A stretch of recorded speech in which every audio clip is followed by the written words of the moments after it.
La Voix des Bulles présente le One A Club, le podcast BD bimensuel qui mâche, qui fait du bruit. C'est nul. Je crois que ça doit être une des pires que j'ai entendu depuis que tu l'as. C'est du level. Alors en fait, si on a le droit de faire des intros aussi pourries, moi je veux bien jouer aussi. Tu peux. Non mais il y avait de la préparation là-dessus ou pas? Ah oui, je me disais aussi. Si avec préparation on nous sort ça...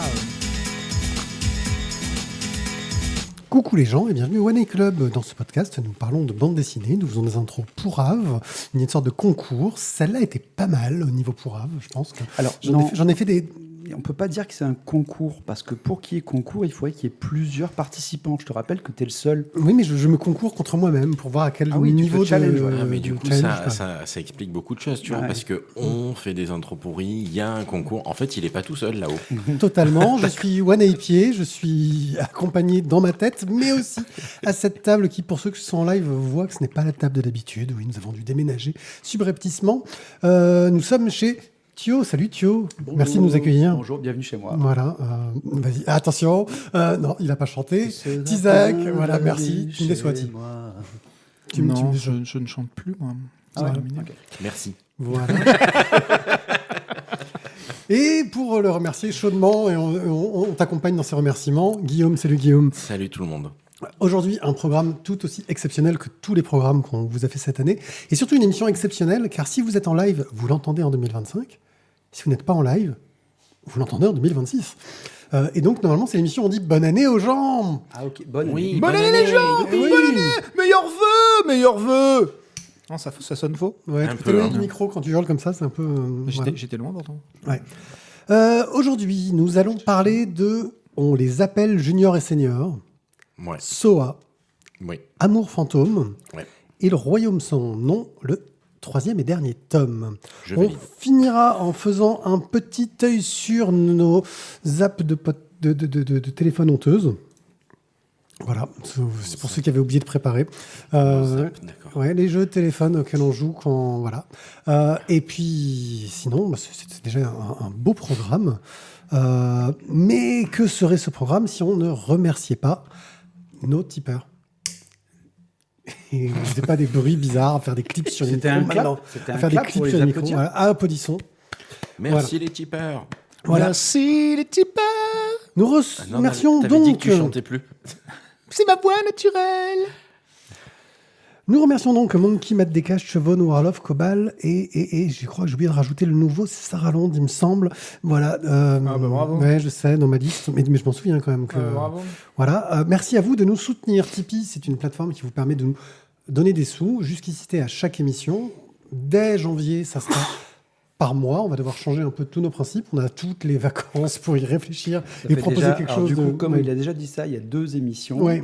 Ça veut dire que vraiment, on taffe de ouf. On est comme Vraiment, des malades. On est comme des malades. Là, on a vraiment... mais On a un truc Ah ouais, qui est c'est- au cordeau. Moi, j'ai même carrément raté un épisode là. Ouais. Donc, on va vous proposer quelque chose, de revoir un peu le fonctionnement Trop bien. du Tipeee.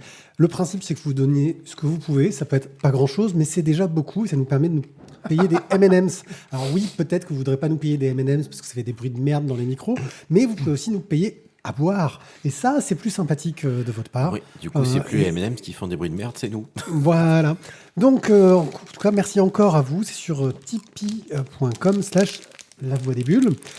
Autre façon de nous soutenir, c'est de venir sur notre Discord fort sympathique, où nous avons des discussions de qualité. Et Mathieu, ça y est, il recommence à faire des bruits de micro, de barbe sur les micros. Il adore ça. Changeons vite de sujet.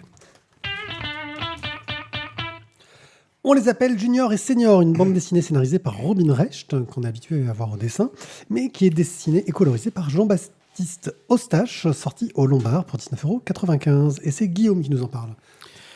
Alors, c'est très bien, ça va être assez rapide. Ah ben voilà. Alors, juste pour vous faire le petit coup de cœur de la librairie, c'est donc, si tu aimes Bud, si tu aimes Spencer, prends Junior et Senior. Voilà. Donc, on les appelle Junior et Senior, c'est une petite BD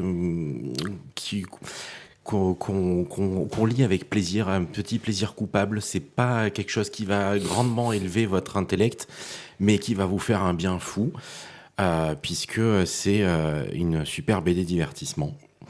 Donc le principe, c'est que nous avons deux antagonistes politiciens, un sénateur en place et un autre qui aimerait bien être sénateur à la place du sénateur. Et quand on est un peu véreux et qu'on aimerait bien être sénateur à la place du sénateur, quoi de mieux que de faire chanter son opposant en kidnappant sa fille illégitime.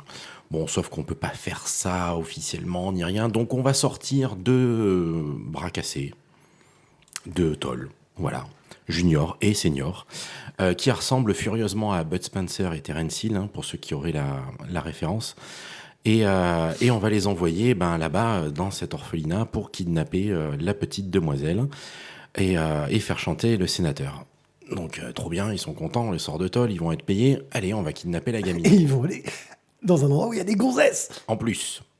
Bon, un peu jeune, mais il y a des Ils ne gonzesses. savent pas pourquoi ils y vont. C'est vrai. Et donc, ils arrivent dans la chambre de les enfants. Ouais. Et bien sûr, les gamines tout à fait mignonnes et charmantes et absolument pas joueuses, non, on va pas vous dire laquelle est la bonne. Sauf que ils se font repérer, que l'intendante, la gouvernante, pardon, entend un peu tout ça, et puis la sécurité, enfin bon bref, vite, on embarque tout ce petit monde, on vole la carriole avec les chevaux, enfin bon bref, et on se carapate, et vite, pour pas se faire attraper. Et donc voilà nos deux bras cassés avec 6 gamines, et poursuivis pour essayer de... Par la gouvernante. La gouvernante. Et puis, Alarme, une alarme. c'est ça. Elle est accompagnée Alors, par ce n'était pas un accent parce qu'elle est allemande. Hein. Elle est vraiment. Bon, bref. Elle est vraiment allemande. Ça a un côté course-poursuite débile et rigolo.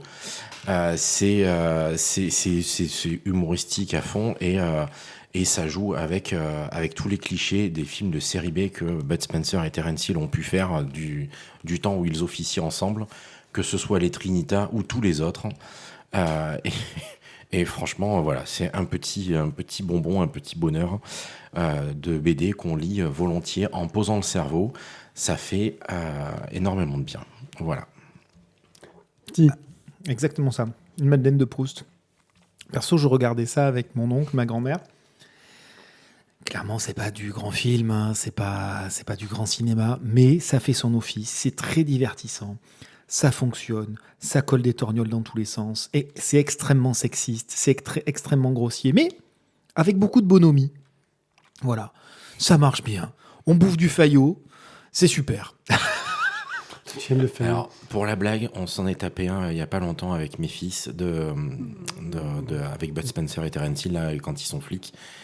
Ah oui. Et ça fait toujours marrer. Hein. Ça a Et encore vieilli, que quand mais ils sont, les gamins se sont quand même marrés. Quand ils sont en époque moderne, là, quand ils sont flics notamment, c'est un poil moins bien, je trouve, que toute la partie western spaghetti, Oui. qui est vraiment Mais les truculente au possible. Quoi. Les gros bruits de baffes improbables qui Ah oui, n'existent pas clairement. en vrai, ça marche toujours et ça fait toujours marrer les babes. Avec des cascadeurs qui font des loopings sur place, Tu vois Sans toucher le slip.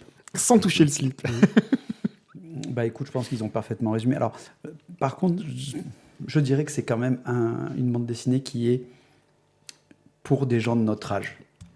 Parce que je pense que si t'as pas la ref, ça enlève une petite saveur quand même. Ça enlève des épices, mais je pense que ça marche quand même. Hein. Je pense aussi, ouais. Ouais. Je pense que ça peut marcher même si t'as pas toutes les rêves. C'est juste que quand t'as toutes les rêves, t'as d'autant plus de plaisir à te marrer. Ouais, je pense que Ah tu as oui, plus ça, de je suis sel. d'accord. Il te manque, comme dit Thierry, il manque juste un peu de saveur, mais t'as quand même ce côté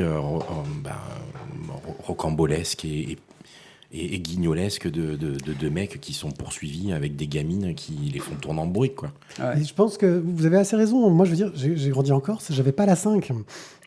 Et donc, Bud Spencer et Terence Hill, j'ai gratté du grand cinéma italien. Donc, J'aurais pas dit comme ça, mais t'as raté quelque chose, oui. Voilà. Et donc, j'ai pas les références. Et je trouve que T'as pas vu les Don Camillo non plus. tu disais Ah, qu'il y mon avait un côté poser le cerveau. T'as jamais vu les Don Camillo? Si, j'en ai vu un ou deux, mais de loin. Tu disais qu'il y avait un côté poser le cerveau, mais quelque manque dans la part, culture. y a-t-il un amour du genre et des multiples références, parce qu'on on a du Miyazaki avec Porco Rosso et les gamines dans le truc qui vole. On a, enfin, il y a des références dans tous les sens. Les couleurs, on voit qu'il joue sur ce que pouvait faire Maurice dans les Lucky Luke, en jouant sur des couleurs très exagérées sur les personnages. Ça va chercher un peu dans tous les sens, et on reste dans de l'humour un peu bas du front, mais qui pour le coup ne peut que marcher et réveille ton côté un peu il est tombé. Bof qui marche. Voilà, le truc qui fait rire. Enfin, c'était Werber qui disait que la blague universelle, c'est le chien qui pète, tu vois. Ça va faire sourire tout le monde. Ouais. Ou le lapin. Oui, aussi. Ça sent la carotte en général. Voilà. Tu vois, n'importe. Il n'y a pas besoin d'aller très haut. Et en plus, le lapin, il est très bas, oui. voilà, il y a une mise en forme, des corps qui sont déformés, qui partent dans tous les sens, un côté slapstick bien exagéré. Quand tu vois le côté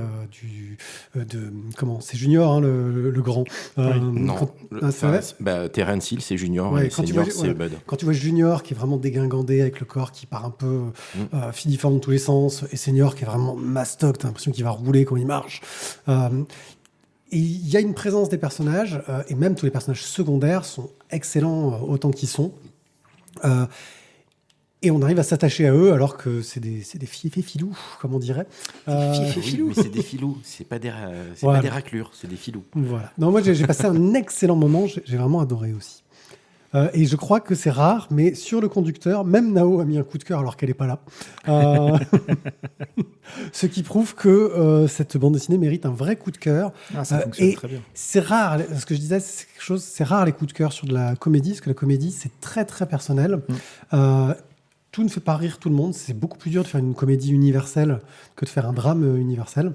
Et ça ne mérite d'autant plus ce coup de cœur pour moi, parce que ça a vraiment plu à toute la table et c'est pas une évidence. C'est trop tard. Oui. Voilà. Donc, on les appelle Junior et Senior. Je pense qu'il est écrit en petit, mais le on les appelle Junior et Senior a vraiment de l'importance dans le titre. De Robin Recht, que je rappelle, on le connaît sur des trucs comme du Torgal, du Cinquième Testament, des trucs comme ça, tu vois, des trucs qui sont tout aussi légers. Il a fait un Conan aussi. Conan aussi, qui était excellent. Nous l'avons interviewé au Parc Spirou, il était... Robin, oui, c'est vrai. Putain, je vais enfin me fracasser. C'est Robin Recht. Et Jean-Baptiste Eustache au dessin qui excelle, au Lombard pour 19,95 €. Soa, diminutif de Swazig, scénarisé par Gérard Cousseau, dessiné et colorisé par Shinja, chez Grand Angle pour 17,90 €. Mon cher Thierry. Alors c'est là, pour le coup, on n'est pas exactement dans de la BD comique, on n'est pas exactement dans de l'humour. On change de registre. On change clairement de registre. Nous allons suivre donc de la résilience, de l'enfance à peu près la mort, de cette Swazig, alors qui est surnommée donc Soa. On commence en 1886. On est dans un petit village qui s'appelle Soline, un petit village breton qui vit essentiellement de la pêche, de jardins cultivés et de récolte de goémons. Alors le goémon, c'est ces algues un petit peu putréfiées sur les plages, dans les récifs, etc., qui sont très compliquées à ramasser parce que on glisse, on tombe, il y a des vagues, c'est des conditions de travail qui sont clairement pas très agréables. Cette cueillette est vraiment rude, abrupte, les rochers sont tranchants, etc. Bref. C'est la vie à la dure en Bretagne. C'est pas le paysage idyllique qu'on pourrait penser aujourd'hui en vacances. Une mer donc poussée par des vents que rien n'arrête et des vents qui parfois sont extrêmement violents et qui provoquent des naufrages ou des décès au sein du village. Mais c'est bon, c'est la vie, c'est la vie un peu dure de cet îlot, de ce village. Les enfants participent également à cette tâche avec leur capacité physique et parfois donc on va avoir des drames absolument terribles. C'est ainsi que périt le père de Yann sous les yeux de son fils et qui, malgré le fait de s'être jeté à l'eau, n'a rien pu faire pour le sauver. Quant à la sœur de Yann, Soa, une petite fille sourde et muette, elle est remarquée assez rapidement pour son intelligence exceptionnelle par le prêtre et elle est envoyée ensuite sur le continent pour poursuivre ses études. Petit à petit, au fil du temps, SOA va s'engager dans diverses causes. Le sauvetage de naufragés, bien évidemment, ça lui tenait à cœur. L'aide aux familles juives pendant la Seconde Guerre mondiale ou le mouvement des suffragettes. Donc on va suivre ce personnage qui va être, après avoir eu une enfance extrêmement difficile dans un lieu où tout l'a destiné à une vie tout aussi dure que ses prédécesseurs, elle va s'élever au-delà de cette condition par l'éducation. Malgré ses troubles, malgré le fait d'être sourde et muette, elle va arriver à franchir tous ces caps-là. C'est pas toujours évident d'appréhender des thématiques fortes comme la résilience ou le droit des femmes. Et là, le scénariste se lance avec cette histoire où on part donc d'une enfant qui est observatrice, qui est vive d'esprit, qui est encouragée à poursuivre des études sur le continent. Et l'auteur va s'attacher tout autant à nous conter cette petite histoire personnelle, avec des turpitudes familiales bien graves. Et on va aussi avoir droit à des grands moments, des grands combats de l'époque, qui vont lui permettre donc de s'illustrer, de se faire un nom. La vie ne se résume pas à une simple ascension sociale. Entre la découverte d'un traumatisme refoulé et les tumultes de l'histoire, eh bien, le lecteur va suivre SOA dans cette lutte acharnée pour se frayer un chemin dans un monde qui ne laisse que peu de place à ceux qui sortent du cadre comme elle. Loin de tomber dans le pathos, le scénariste Cousteau se focalise sur la volonté farouche de SOA qui va la conduire sur des chemins de résilience et d'engagement à travers plusieurs décennies. Sauveteuse de naufragés, comme je vous le disais, protectrice de familles juives, militante infatigable des droits des femmes, la jeune femme a traversé son temps avec une force inébranlable. En ce qui concerne les dessins, Shinja propose vraiment quelque chose qui, à mon sens, a bien fonctionné. Une véritable identité visuelle assez marquée dans cette fresque historique, avec un trait assez expressif et rond. Une bonne attention particulière a été portée au décor, au paysage breton, aux ruelles oppressantes en période de guerre, afin de coller au plus près du récit. Les visages sont extrêmement importants, les regards également. Entre grande histoire et destin individuel, cet album s'impose comme un récit très agréable à lire et assez inspirant. Bien. Thio. Ah, putain, direct comme ça. Ouais, petit cash, fallait que j'attaque quelqu'un, c'est toi. Ah, ok. Bah écoute, t'as fait déjà un super pitch parce que l'air de rien, c'était pas évident parce qu'elle a quand même eu beaucoup de vie, cette dame. Oui. Alors au départ, moi j'étais un peu. Où est-ce qu'on va aller ? Où est-ce qu'on va aller, c'est ça? Parce qu'on part donc du coup sur l'histoire donc on est en Bretagne, gna gna gna, ok, bon, elle a des capacités, elle va partir. Je me fais malmener, c'est un peu Princesse Sarah. J'ai pensé à Princesse Sarah, mais à une vitesse, c'est dingue. Sarah, et finalement. J'ai la musique en tête. Princesse Sarah, petite fille. T'as pas sélection italien. Pourquoi vous l'avez laissé faire? Je sais pas. C'est l'habitude. Je dirais même qu'il y a eu une demande. Thio. On lui a même laissé du Hein, silence. t'as vu? Ouais, Il y a eu un blanc exprès. J'avais la place pour le faire. Ouais, t'avais trop de place d'ailleurs. Mais Thio allait dire un truc intéressant. Et en fait, ouais, au départ, voilà, je me suis dit, on n'est pas effectivement vraiment sur une princesse Sarah. Et ben, petit à petit, ça t'amène sur un autre chemin et tu te dis, putain, elle a eu 12 vies, quoi. Et c'est ça qui était intéressant. Et je trouve que c'est une très très bonne surprise, ce SOA. Je ne m'attendais pas à ça. Et vraiment, une bonne BD, très intéressante. Tu te fais taper. Ouais, il faut ouais, taper, il fait du bruit avec les trucs, il fait clac, clac, clac. Voilà. Attention à la coupette. Ouais, attention à la coupette. Moi, j'avoue que j'étais un peu déçu. Vraiment, j'ai pas accroché. Il attend le tome 2. Non, j'attends pas le tome 2. SOA, le retour. SOA la zombie. Là, il y a 2 points. Il y a le côté, tu disais, Princesse Sarah au début, qui était un peu cliché avec ce personnage secondaire qui est traité de façon assez light, hein, franchement. Ensuite, il y avait ce côté... je le dis souvent, il y a des trucs qu'on voit venir. Et là, je trouvais que c'était même pas une amorce. C'était... tu sentais que, oh là là, il s'est passé un truc. Enfin, tu sentais qu'il y avait quelque chose qui t'annonçait tout de suite ce qui s'était passé, en fait, très vite. Et qu'ils insistaient un peu, je trouvais. Et ensuite, ce qui m'a le plus gêné, c'est les problématiques de rythme. C'est-à-dire que ça raconte beaucoup de vie. Mais alors, autant te dire que le gars, il s'est dit, j'ai tant de pages. Et il commence à bien poser son truc sur les premières pages. Et après, il se dit, oula, j'ai plus assez de pages pour finir, il va falloir que j'accélère. Et ça m'a un petit peu décontenancé. La vitesse dont les moments qui sont tout aussi intéressants, en fait, potentiellement, que le début du bouquin, sont traités en deuxième partie. son travail d'infirmière, ces trucs-là. Ça va à une vitesse et c'est dommage parce que le sujet est intéressant. Il y a quelques maladresses dans la narration, mais ce problème de rythme-là, ça dessert totalement le projet, alors qu'il y avait vraiment un beau sujet. Voilà, moi c'est un peu ce qui m'a laissé perplexe. Je te rejoins sur le travail sur les pages, parce qu'effectivement, je pense que ça aurait mérité, avec une vie aussi remplie, peut-être un peu plus que 80 pages. Maintenant, je trouve que par rapport au nombre de pages fournies, je ne sais pas si c'est lui qui a défini ça ou si c'est l'éditeur, Je sais pas. mais par rapport au nombre de pages fournies et le contenu qu'il fallait y mettre, je trouve l'exercice, ma foi, pas si mal réussi. Moi, ce que j'ai bien aimé dans cette affaire-là, c'est qu'on ne passe pas à côté de la galerie de personnages dits secondaires, mais qui est quand même assez multiple, que ce soit le père, la mère, le copain d'enfance, machin, le proche prêtre, familial est bien traité. le grand-père, tu vois. Enfin, je trouve qu'il y a beaucoup de choses qui sont posées, qui sont amenées. Et pour autant, la super copine handicapée mongolienne qui... À l'époque, il disait mongol. moi, à l'époque, on dit mongol. C'est la problématique qui est posée et qui montre comment est-ce qu'elle en arrive là, comment est-ce qu'elle a réussi à se faire ouvrir autant de portes. Donc en fait, je trouve qu'il a insisté sur les éléments qui étaient importants dans le récit.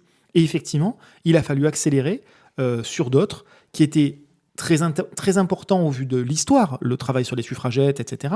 Mais au final, il le dit par la galerie de personnages. C'est-à-dire que le travail qui est fait autour de la sauvegarde des Juifs, etc., il est fait par le retour de cette gamine qui l'a maltraitée quand elle était au foyer. Et c'est comme ça que tu arrives à comprendre tout ce qui s'est passé dans l'intervalle. Moi, je trouve qu'au contraire, la narration, elle est plutôt maligne par rapport au nombre de pages. Maintenant, si effectivement il avait eu 160 pages, oui, il y aurait eu plus d'espace. Ça t'aurait vachement mieux en plus, oui, mais, ça serait... alors, moi, déjà, je vous trouve un peu raide avec Princesse Sarah, parce que justement, je trouve pas qu'ils aient particulièrement insisté là-dessus. Non, mais c'est moi qui exagérais aussi. Oui. Voilà, merci. Et je vois ce que tu veux dire, je comprends qu'on puisse le sentir comme ça, mais moi, c'est justement ça que j'ai aimé, en fait. C'est qu'on raconte la vie et l'histoire de cette femme et qu'on reste centré là-dessus. Et tous les passages, toutes les différentes vies qu'elle a eues, sérieux les mecs, c'est une araignée, quoi. Tu veux que je m'en occupe ? Ouais. Non, mais on a de l'arachnophobie autour de la table. D'accord. Vas-y, continue. Et donc je disais ouais, au contraire, on parle, c'est une BD qui raconte la vie de cette femme et finalement, toutes les différentes vies qu'elle a eues, ils auraient passé plus de temps à raconter son expérience d'infirmière, son expérience au niveau des suffragettes, etc., etc. Je pense que ça serait forcément passé par développer plus le sujet et donc moins parler d'elle. Ouais. Et pour moi, c'est pas une faute, au contraire, puisque le propos c'est Soa. C'est pas au final c'est la pas grande tout ce histoire qu'elle a et ses fait. combats. Ouais. C'est c'est ça où la grande histoire ses combats, c'est elle. Et du coup, la plupart des intrigues, la plupart des choses qu'on raconte sur elle, c'est quand elle est soit à l'orphelinat, soit dans son village à elle. Et pour moi, il n'y a pas de faute là-dessus, en fait. Et moi, je pense qu'il aurait pu, en construisant un peu plus son personnage, quitte à en faire des caisses, parce que c'est un personnage qui est fictif, donc il peut lui arriver vraiment mieux tisser son récit à travers les différents événements. Moi, je trouve que non, je suis d'accord avec les autres, ça fonctionne comme ça. Et... Donc on est à 1 contre 3, mais c'est le dictateur. Voilà, donc il aura raison, mais effectivement, je trouve que c'est très bien mené. Bon, il n'y a pas de souci de narration ou de rythme, je n'ai pas trouvé ça, en tout cas. Ok. Mais je pense que, du coup... Comme le dictateur vaut 12 voix, chers auditeurs, écoutez, lisez Soa et vous nous donnerez votre avis dans notre formidable Discord. Et soyez plus que 12. Non, mais de toute façon, voilà. C'est comme ça, j'ai bien vendu. J'ai pas vendu le dessin, par contre, qui est vachement bien. On n'en a pas parlé. Un tout petit peu, mais effectivement, j'ai beaucoup aimé le dessin qui est extrêmement doux. qui insiste beaucoup sur les visages, je trouvais. Alors, il y a des moments bizarres, on a l'impression de voir un côté qui fait penser à de la vieille IA, mais en fait non. Je sais pas si tu vois au niveau... Non, mais tu sais, l'IA d'il y a 6 mois, parce que c'est déjà la vieille IA. Je vais te dire, c'est ça que je trouvais ça drôle. La vieille IA. Ouais, non, il y a est gonflé des quand même, trucs, le tu gosse. regardes et tu dis non, mais c'en est pas. Mais il y a un côté assez qui faisait un peu étonnant, alors qu'en fait, non, ça marche très bien. Non, très, très chouette dessin. Soa, Gérard Cousseau au scénario, Shinja au dessin et à la couleur, chez Grand Angle pour 17,90 €. Amour fantôme, scénario, dessin et couleur de Mathilde Domecq, aux éditions exemplaires pour 27 €. Ouch, c'est cher, 27 € pour un bouquin. Comment Mais cela se fait c'est un beau bouquin. Alors, pour information, nous avons fait une interview de Mathilde Domecq dans la meilleure librairie du monde, ce qui mérite d'être cité quand même. Ouais, que vous il est pouvez... plutôt 2 fois qu'une. Hein. Voilà, La BD BD. des Cordeliers. Voilà, Elle est exactement. ouverte pendant les vacances. Oui, d'ailleurs, on a encore plein d'exemplaires à vendre. Voilà. Pardon. Voilà. Donc, on a fait de la lèche à l'autrice parce qu'on la recevait, on dit du bien, tu sais, on est comme ça. Maintenant, on va dire ce qu'on pense vraiment du bouquin, quoi. Je veux dire, Amour fantôme, qu'est-ce que ça raconte ? Amour fantôme, c'est un récit en 2 parties qui va nous raconter l'histoire d'un vieil homme et de son quotidien dans une première partie. Et dans la deuxième partie, l'histoire de personnes par des petites scénettes. À chaque fois, on a un petit texte qui nous présente la situation et un petit dessin. Mais la particularité, la grande particularité du livre, c'est qu'il est fourni avec un stylo à lumière noire qui nous permet de montrer les fantômes, les gens qui sont dans le quotidien de ces gens-là. Et donc, dans ce premier récit au Éteins départ... un tout petit peu. Dans ce premier récit au départ, on va suivre le petit vieux et on va voir qu'il y a son épouse. Voilà, ça sera mieux là. Son épouse qui est derrière et qui participe encore aux tâches du quotidien. C'est pas évident à montrer en live pour voir, mais en vrai, ça marche très très bien. Je préfère. Ouais, en vrai, ça marche ultra bien. Voilà. Mais là, c'est vrai qu'à la cam, ça marche pas. Sur la caméra, ça marche pas bien. Bon. Bref, ça Désolé. permet de voir un peu ce qui se passe, ce qui s'est passé et comment est-ce que quand on a perdu quelqu'un qu'on aime et qui on a vécu sans doute longtemps, on continue à vivre malgré tout. Et avec des petits textes qui nous montrent des histoires du quotidien. Franchement, quelque chose de très joli. Mais le plus loin, je pense que ça marchera mieux. Voilà. Ouais, éloigne un peu. Vas-y, Ouais, voilà. encore, Là, ça marche encore, comme ça. encore, voilà. Donc, quelque chose de très joli Décale à droite. qui, franchement, marche très très bien. La deuxième Voilà, partie c'est s'intéresse très mignon. plus à des formats très courts. On va voir des histoires qui nous parlent quelqu'un qui a perdu un animal, un enfant. On a vraiment des histoires tragiques et de comment il est toujours avec nous quelque part et nous amène du souvenir, de la nostalgie. C'est un livre qui pourrait paraître très dur sur ces thématiques, mais qui a une douceur, quelque chose qui apporte une forme de réconfort dans ces pensées qu'on a pour ces gens qu'on a perdus. Moi, je le trouve vraiment magnifique. Les textes qui l'accompagnent sont très légers. J'en ai parlé en interview. J'étais un peu embêté parce que je vous emmerde toujours pour ces livres qui ne sont pas des bandes dessinées. Avec ce livre, à vous dire bande dessinée, pas bande dessinée.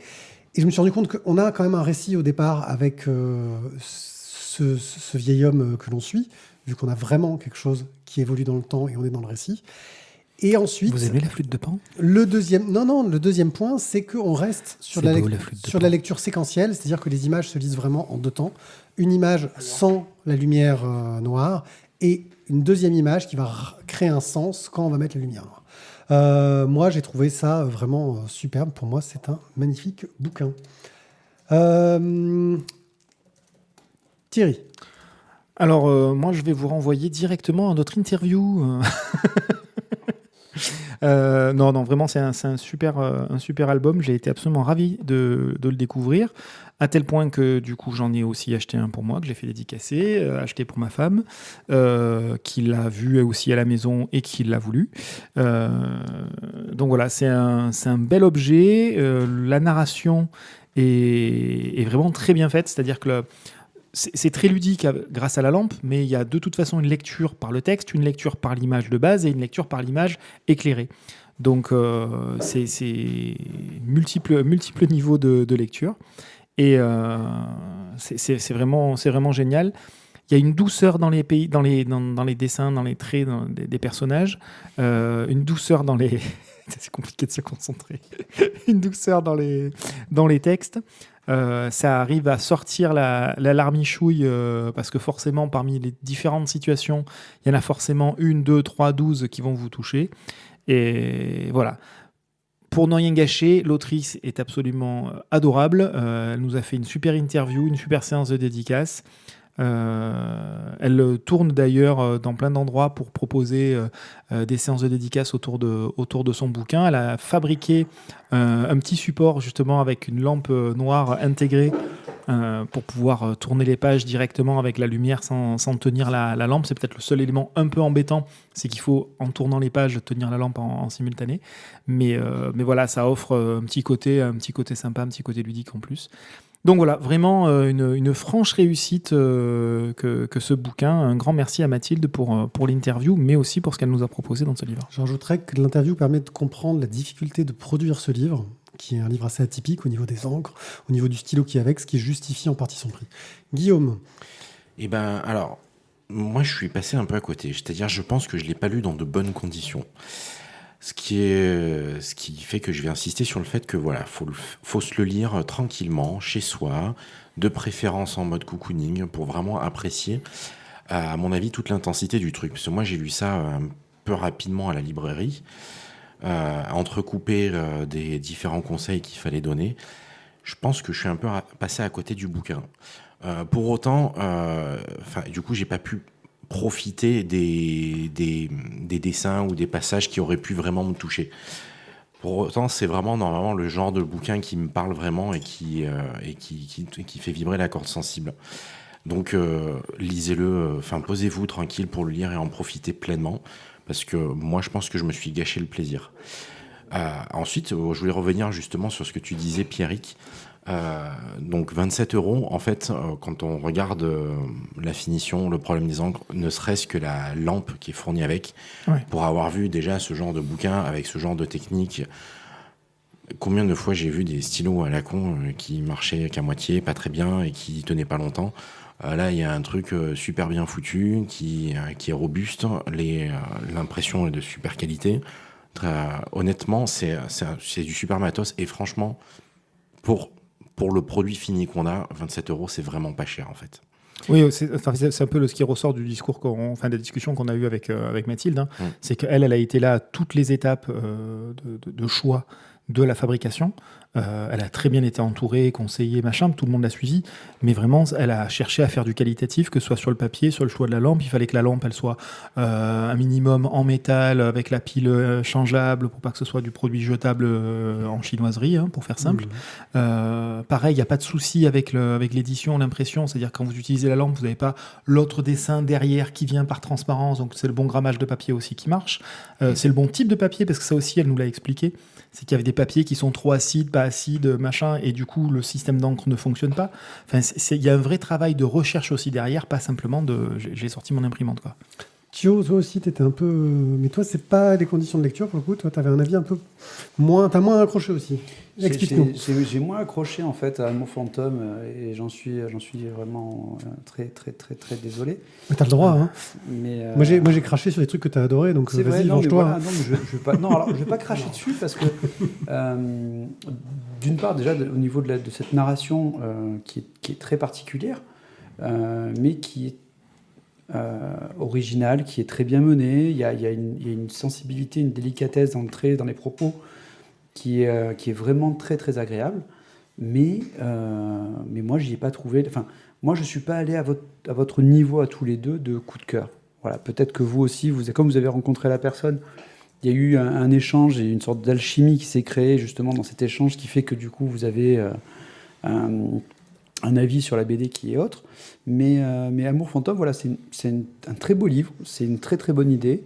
Et je trouve que justement le fait de voir les gens qui sont partis, ou de voir tous ceux qui sont partis avec la lumière, c'est top. Et de penser ces cases comme elle l'a fait avec un personnage en plus qui n'est pas dessiné à chaque fois, c'est super intéressant.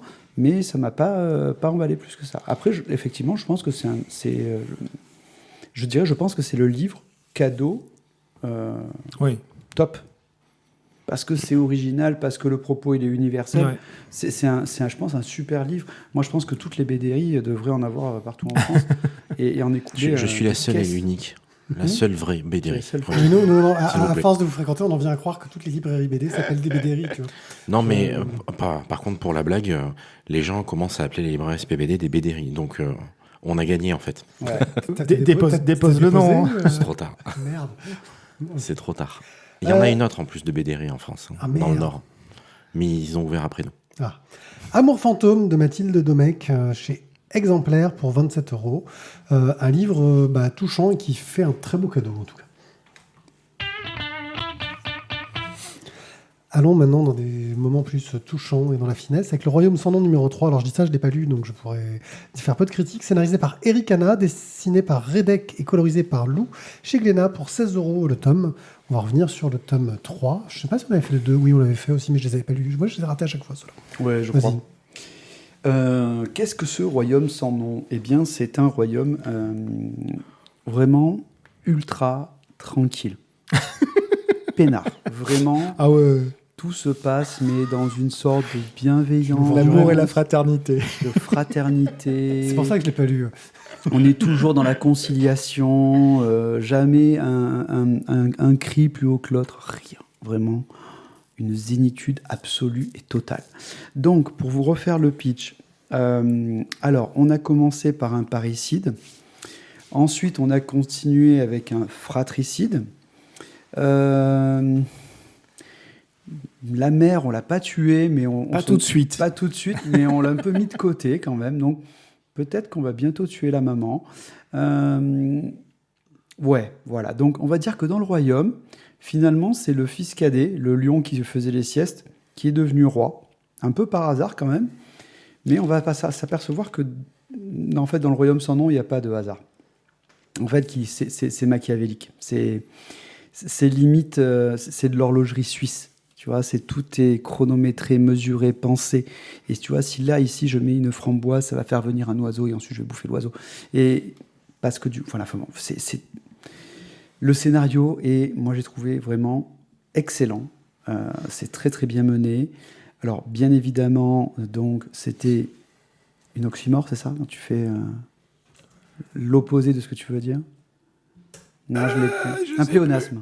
Non. Non, pléonasme, Non, ça, c'est quand c'est tu, quand t'insistes. Bon, mais je sais une pas, il y palissade. a des gens lettrés qui diront ça. Et donc, en fait, non, c'est un royaume qui est vraiment enfoui dans la violence, où l'espionnage et la traîtrise sont, en fait, on va dire, le plat du jour de n'importe quel repas dans ce royaume.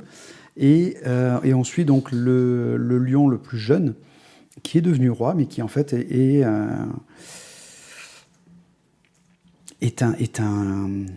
Geffrey. Un fiefé. Ouais.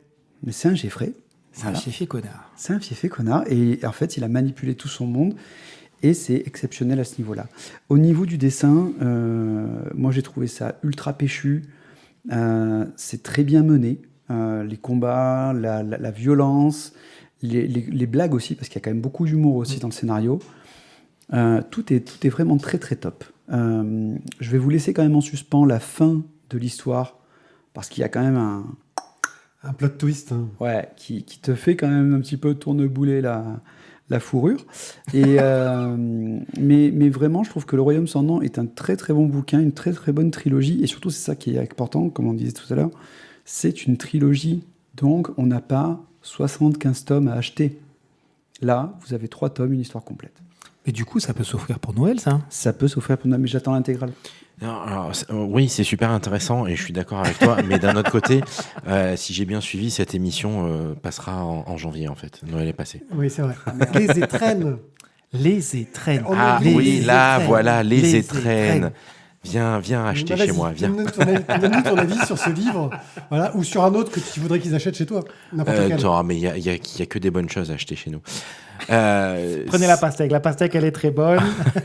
La pastèque. Il y a les éditions de la pastèque, c'est vrai, mais... écoute, Le Royaume sans nom, voilà. Alors, comme je l'ai dit hors antenne, j'aurais dû relire le premier tome et le deuxième tome avant de lire le troisième tome, parce que du coup, j'ai un peu pataugé au début, et pour me remettre dedans et raccrocher les wagons. Mais waouh, quoi. On est dans de la pure tragédie à la Shakespeare, voilà. Et je sais plus qui d'autre faisait dans les. Racine. Ouais, enfin, tous ces mecs qui se croisent et se font des sourires et s'entretuent pour revenir, pour retuer, C'est un truc de grand malade. Et effectivement, les personnages sont franchement bien campés. Et ce troisième tome, moi, il me fait un petit waouh quand même parce que je me suis retrouvé vraiment comme un con. Tu vois, putain, oula, ça va loin quand même. Et ouais, ils sont un peu frappés. Donc moi, je trouve que c'est une excellente lecture qui d'abord nous intrigue avec son petit exercice de style où justement rien ni personne n'a de nom. D'où le titre. C'est effectivement monté comme une pièce, d'où acte 1, 2 et 3 et non pas tome 1, 2 et 3. Et ça fonctionne très très bien et l'exercice de style est très bien réalisé. Et puis voilà, cette conclusion, ouais, franchement, respect. Bravo les mecs. Et très bonne série en 3 tomes. Ça fait plaisir d'avoir quelque chose à lire et de pas s'éterniser sur une série qui, parfois, du coup, perd en intensité. Moi, j'ai trouvé que la densité scénaristique était géniale, il n'y a rien à jeter. J'ai retrouvé le même plaisir qu'en lisant De Cap et de Croc, avec quelque chose de plus trash, bien évidemment, ici, de plus tragédique. De plus tragédique. C'est joli, tragédique. Qu'est-ce que... Attends, Est-ce que tu m'entends? Non, mais arrêtez. Hein. Non, mais stop. Non, stop. Je saigne des oreilles, pitié. Je saigne. Donc voilà, moi je l'ai passé un super moment parce que graphiquement c'est top. De temps en temps ça manque un poil de décor, mais les personnages sont tous ultra expressifs. Ouais, mais c'est du théâtre en même temps. On peut pas avoir la même chose qu'au cinéma. Voilà, hein, c'est ça. Ça se justifie aussi. Et puis ça a été relativement vite au niveau de la sortie. On n'a pas attendu 3 ans, 6 ans, 25 ans entre les tomes. Donc voilà, moi j'ai trouvé vraiment le travail scénaristique, le travail graphique, de l'humour, du trash, des twists multiples, des personnages qui sont bien campés au niveau de leur caractère et quelques-uns que l'on voit évoluer. Voilà, moi j'ai trouvé ça absolument génial. Et je te dis vraiment au niveau de la plume, au niveau de la qualité scénaristique, j'ai retrouvé De Cap et de Croc là-dedans, le même plaisir en tout cas pour moi à la lecture, en termes de confiance, l'air de rien, qui s'est construite aussi sur ces 3 tomes vis-à-vis de cette série.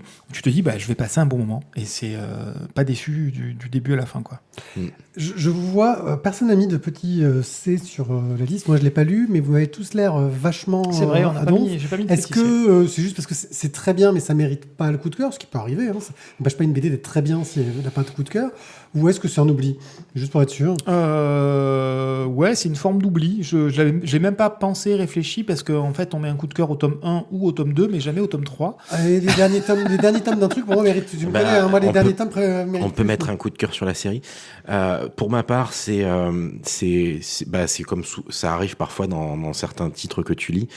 Tu te dis, c'est bien et tout, machin, et puis tu passes à autre chose. Et puis là, le fait d'en reparler, tu fais, quand même. C'est un peu l'idée, ouais. Et puis après, c'est pour ça que je pose, dans la liste, ils y étaient pas, donc le copier-coller, c'était compliqué, du coup, j'ai pas fait. Moi, je valide. Tu vois, non, je le mettrais, c'est mes BD, donc je dis oui. Alors, est-ce que ça fait monter la cote? Alors, quelle est notre influence sur la cote d'une bande dessinée? Moi, justement, je l'ai proposé un peu derrière, parce que je l'ai pas lu, mais je proposais un titre qui pourrait faire un bon titre d'épisode, ce serait Shakespeare in Fauve. Ouais, voilà. Oui, mais alors moi aussi, j'ai pas compris. Mais écoute, lui, dans son truc, il a dit c'est Shakespeare Par rapport à in Fauve. Shakespeare in Love, c'est très shakespearien, théâtral. Voilà, non, c'était. Bon, ça marche. Bon, oui. Bon, apparemment, c'était nul. Bon, Non, j'ai juste pas compris. Enfin, disons qu'en fait, alors, à ma droite, j'ai le fauve d'or, mais pas des apostrophes. D'accord, Pardon. oui, ça va, ça m'arrive aussi. Non, mais en fait, je pense que finalement, ton intro était peut-être meilleure que celle-là, tu vois. D'accord. Là, ça tacle quand même. Là, c'était limite méchant. Tu as une dernière chance sur ton outro. Un œil sûr.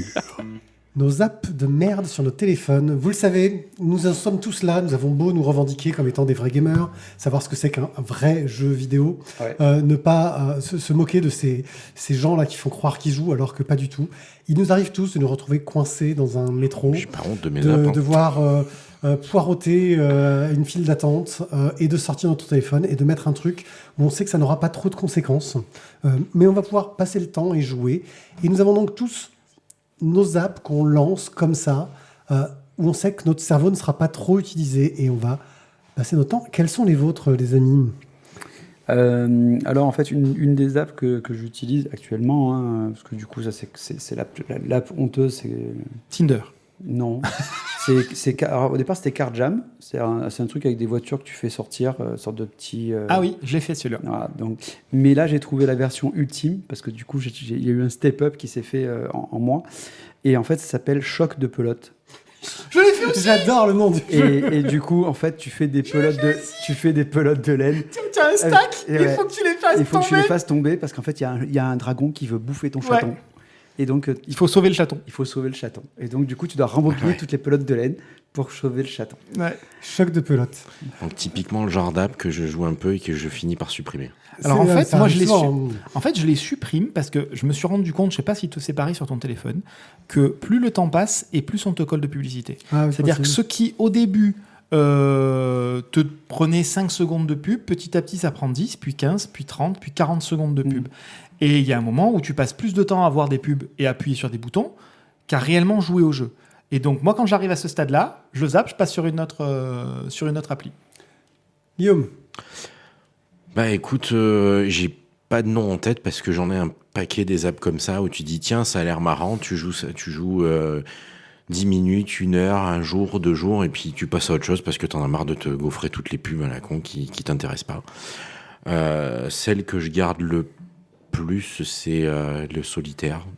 C'est un grand classique. Hein, au solitaire, enfin la suite que Microsoft a développée là et qui est aussi sur Android où tu as le Klondike, le solitaire, le Spider, le machin. Moi j'aime bien. Et là je suis tombé sur un autre qui se fait par association d'idées, mais pareil, je suis en train de me bouffer plus de pubs que de jeux, donc il va pas tarder à sauter. Et si, il y a le Pokémon Go que je relance de temps en temps et que après je roublie pendant des mois.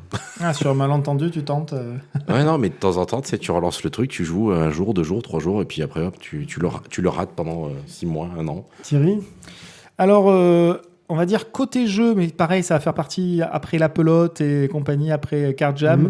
Là, il y en a un qui s'appelle Cup Hero, où tu montes un petit peu un personnage, tu le stuffes, tu le machin, tu le bidules. Et c'est pareil, là, c'est en train de partir en sucette au niveau de la publicité. C'est-à-dire qu'on te ralentit, on te freine dans la progression. Donc, du coup, tu es obligé de te bouffer plus de pub et de gestion que ce que tu fais vraiment de jeu. Donc, voilà, c'est en train de partir en couille. Mais sinon, c'était sympa.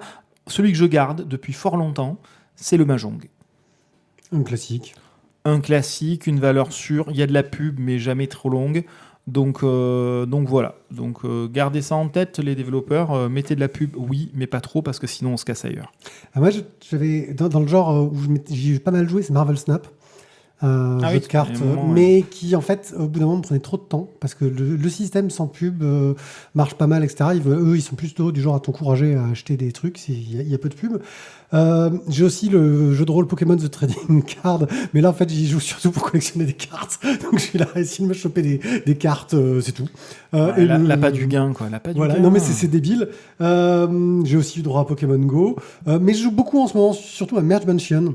C'est un jeu où tu dois faire des trucs pour les mettre ensemble. Tu faire des trucs objets, pour faire des machins et les biduler. Tu prends des objets que tu fusionnes pour faire un objet plus gros. Tu vas pouvoir fusionner entre eux pour faire encore un objet plus gros qui vont te permettre de débloquer des missions, etc. Mais c'est une perte de temps totale. Alors, je passe des heures dessus. En termes de jeu totalement débile, alors là pour le coup, je me suis trompé en l'installant. C'est juste que dans le truc de pub, au lieu de cliquer sur passer, j'ai cliqué sur installer, tu vois. Et c'était dégueulasse. C'est un truc où tu dois percer des furoncles et faire sortir des points noirs. Mais à quel moment il y a un mec qui a eu l'idée, l'argent, l'envie de développer un truc pareil C'est juste dégueulasse. Et je finirai pour mon coup de cœur, c'est un jeu... J'ai même pour ça fait un enfant. Pour avoir les pubs. C'était un paiement unique. Et t'attends qu'il soit ado. Ouais, il y a une fois ou deux où j'ai hésité. Hein. Ça s'appelle Hungry Cat Picross. C'est un Picross en couleur. Donc, tu as la difficulté du Picross où il faut trouver comment remplir les cases, etc. Mais là, il y a les couleurs qui ajoutent un niveau de difficulté en plus. Et je m'éclate avec. Il y a de la pub dedans, mais pas trop des masses quand tu es sur la version gratos. Et sur la version, tu payes, je crois. Putain, il va falloir mettre des liens dans notre émission avec tout ça. C'est trop bien. Voilà. C'est mon truc. Et vous, quelles sont vos apps de la honte? Vous pouvez discuter dans les commentaires sur le Discord. Peut-être qu'il y en a une qui va nous donner envie. Peut-être que vous éclatez les furoncles avec joie et bonheur. Vous allez peut-être nous expliquer pourquoi vous aimez ça. Mais juste la vidéo publicitaire, elle donne envie de vomir. Je vois pas à quel moment. Voilà. Et ton doigt a ripé à ce moment-là. Et tu vois, parce que ça glisse. Quelle application avez-vous lancé pendant ces longues discussions de réveillon où vous vouliez vraiment sortir de table et où sous la table vous jouiez discrètement? Justement, le coup du furoncle dans ces cas-là, il est pas mal. Tu vois, parce que c'est vraiment dégueulasse. C'est un très bon prétexte pour quitter la table. Voilà. Oups, pardon. Eh bien, bonne année à vous. Merci de nous avoir écoutés. Bonne année.